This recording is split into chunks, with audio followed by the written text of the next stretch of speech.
Delhi, India का दिल, अपनी पुरानी तारीख, भरी हुई सड़कों और बदकिस्मती से अपने खराब प्रदूषण के लिए जाना जाता है। यह शहर जो कभी अपने समृद्ध इतिहास और सांस्कृतिक धरोहर के लिए प्रसिद्ध था, अब एक और पहचान के साथ जुड़ गया है, प्रदूषण की राजधानी। हर साल जैसे ही सर्दी आती है, शहर धुंध की एक मोटी चादर में लिपट जाता है, जिससे सांस लेना मुश्किल हो जाता है और लाखों लोगों की जिंदगी पर असर पड़ता है। यह धुंध, जो मुख्य रूप से वाहनों के धुएं, औद्योगिक उत्सर्जन और पराली जलाने से उत्पन्न होती है, दिल्ली के निवासियों के लिए एक गंभीर स्वास्थ्य संकट बन जाती है। ये सिर्फ तकलीफ की बात नहीं है, यह सेहत के लिए एक बड़ा खतरा है, जिसके दूरगामी नतीजे हैं। अस्थमा, ब्रोंकाइटिस और अन्य श्वसन संबंधी बीमारियां यहां आम हो गई हैं। बच्चों और बुजुर्गों के लिए यह स्थिति और भी खतरनाक है, क्योंकि उनकी प्रतिरक्षा प्रणाली कमजोर होती है। दिल्ली में हवा की क्वालिटी कई सालों से चिंता का विषय रही है, लेकिन हाल के दिनों में हालात और भी खराब हो गए हैं। वायु गुणवत्ता सूचकांक AQI अक्सर खतरनाक स्तर तक पहुंच जाता है, जिससे सरकार को स्कूल बंद करने और निर्माण कार्यों पर रोक लगाने जैसे आपातकालीन कदम उठाने पड़ते हैं। दुनिया के सबसे प्रदूषित शहरों में दिल्ली का नाम लगातार आता है, जहां हवा के प्रदूषण का स्तर अक्सर सुरक्षित सीमा से बहुत ज्यादा होता है। यह स्थिति न केवल दिल्ली के निवासियों के लिए, बल्कि पर्यावरण के लिए भी एक गंभीर खतरा है। इस संकट पर हमें ध्यान देने की जरूरत है। हमें इसके कारणों, इसके असर और सबसे जरूरी, इस गंभीर समस्या के समाधानों को समझना होगा। सरकार, नागरिक समाज और आम जनता को मिलकर इस समस्या का समाधान ढूंढना होगा। हमें स्वच्छ ऊर्जा स्रोतों को अपनाना होगा, सार्वजनिक परिवहन को बढ़ावा देना होगा और प्रदूषण फैलाने वाले उद्योगों पर सख्त नियंत्रण लगाना होगा। केवल तभी हम दिल्ली को एक बार फिर से सांस लेने लायक बना सकते हैं। दिल्ली के वायु प्रदूषण की गंभीरता को समझने के लिए हमें धुंधले आसमान से आगे देखने की जरूरत है। यह समस्या केवल एक मौसम या एक घटना तक सीमित नहीं है, बल्कि यह एक निरंतर संकट है जो हर साल बढ़ता जा रहा है। एयर क्वालिटी इंडेक्स, जो हवा कितनी प्रदूषित है, इसका माप है और यह हमें बताता है कि हमारी हवा में कितने हानिकारक तत्व मौजूद हैं। यह एक महत्वपूर्ण उपकरण है जो हमें हमारी हवा की गुणवत्ता के बारे में जागरूक करता है। दिल्ली में अक्सर खतरनाक स्तर तक पहुंच जाता है, खासकर सर्दियों के महीनों में। सर्दियों में तापमान गिरने के कारण प्रदूषक तत्व हवा में फंस जाते हैं, जिससे स्थिति और भी गंभीर हो जाती है। 300 से ज्यादा AQI खतरनाक माना जाता है और यह स्तर हमारे स्वास्थ्य के लिए बेहद हानिकारक होता है। यह न केवल हमारे फेफड़ों को नुकसान पहुंचाता है, बल्कि हमारे दिल और दिमाग पर भी बुरा असर डालता है। और दुख की बात है कि दिल्ली अक्सर इस खतरनाक सीमा को पार कर जाता है। मास्क पहनना और घर के अंदर रहना अब एक सामान्य बात हो गई है, खासकर बच्चों और बुजुर्गों के लिए। इसका मतलब है कि हम जो हवा सांस लेते हैं, वो सिर्फ बदबूदार ही नहीं, बल्कि खतरनाक भी है। यह हवा हमारे स्वास्थ्य को धीरे धीरे नुकसान पहुंचा रही है, जिससे हमें कई गंभीर बीमारियों का सामना करना पड़ सकता है। प्रदूषकों की ज्यादा मात्रा, जिसमें पार्टिकुलेट मैटर, नाइट्रोजन डाइऑक्साइड और ओजोन शामिल है, सेहत के लिए गंभीर खतरा पैदा करते हैं। ये तत्व हमारे फेफड़ों में जाकर उन्हें नुकसान पहुंचाते हैं और हमारी सांस लेने की क्षमता को कम करते हैं। सेहत के लिए गंभीर खतरा पैदा करते हैं, खासकर बच्चों, बुजुर्गों और सांस की बीमारी वालों जैसे कमजोर लोगों के लिए। इन लोगों के लिए यह प्रदूषण जीवन और मृत्यु का सवाल बन सकता है। हालात इतने खराब हो गए हैं कि बिना किसी पुरानी बीमारी वाले लोगों को भी सांस की तकलीफ, आंखों में जलन और लगातार खांसी होना आम बात हो गई है। यह एक गंभीर समस्या है, जिसे हमें मिलकर हल करना होगा, ताकि हम और हमारी आने वाली पीढ़ियां एक स्वस्थ और सुरक्षित वातावरण में जी सकें। दिल्ली का वायु प्रदूषण एक जटिल समस्या है, जिसका कोई एक कारण नहीं है।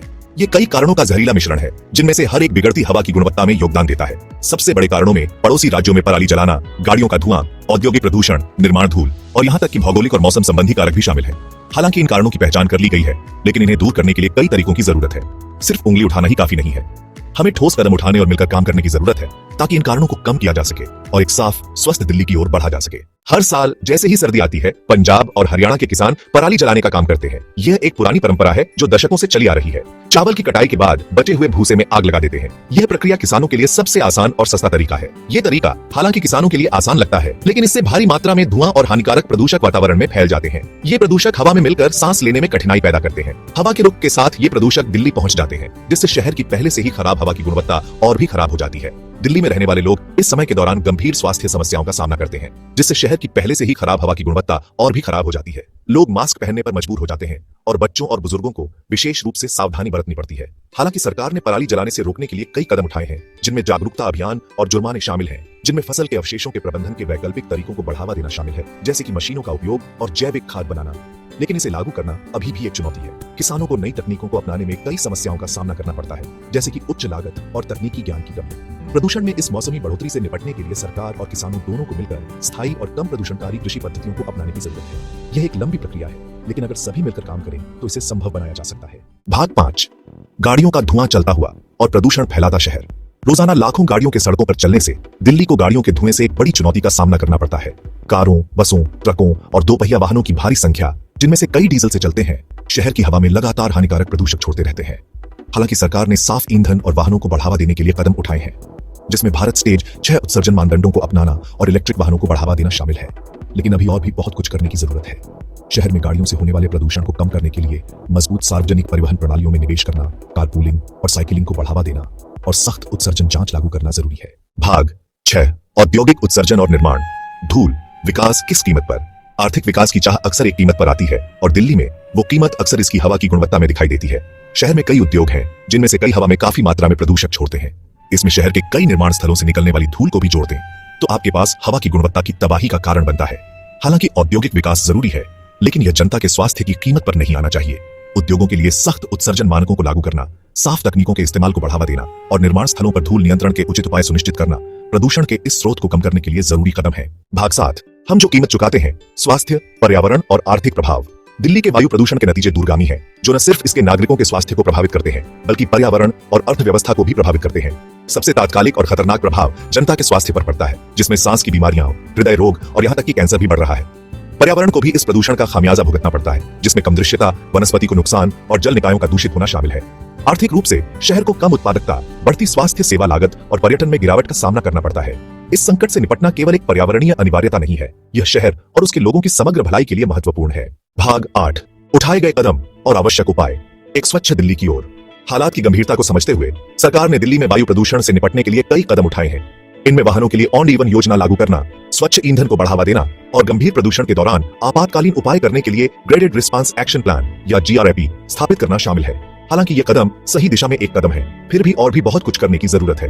दिल्ली में स्वच्छ हवा प्राप्त करने के लिए सार्वजनिक परिवहन को मजबूत करना, इलेक्ट्रिक वाहनों को बढ़ावा देना, उद्योगों के लिए सख्त उत्सर्जन मानदंड लागू करना और पराली जलाने के स्थायी समाधान ढूंढना महत्वपूर्ण है। भाग 9, एक सामूहिक जिम्मेदारी। प्रदूषण से निपटने में हमारी भूमिका। हालांकि प्रदूषण को कम करने में सरकार की महत्वपूर्ण भूमिका है, लेकिन जिम्मेदारी अंततः हम में से प्रत्येक की है। हमें यह समझना चाहिए कि हमारे व्यक्तिगत कार्य, चाहे कितने भी छोटे क्यों न हो, सामूहिक रूप से बदलाव ला सकते हैं। जब भी संभव हो, पैदल चलना, साइकिल चलाना या सार्वजनिक परिवहन का उपयोग करना, निजी वाहनों पर अपनी निर्भरता कम करना, पटाखों के उपयोग से बचना और अपने दैनिक जीवन में पर्यावरण के अनुकूल तरीके अपनाना छोटे लेकिन महत्वपूर्ण कदम है जो हम उठा सकते हैं। दिल्ली में स्वच्छ हवा के लिए लड़ाई एक सामूहिक लड़ाई है और यह एक ऐसी लड़ाई है जिसे हमें अपने स्वास्थ्य के लिए, अपने पर्यावरण के लिए और आने वाली पीढ़ियों के लिए जीतना ही होगा।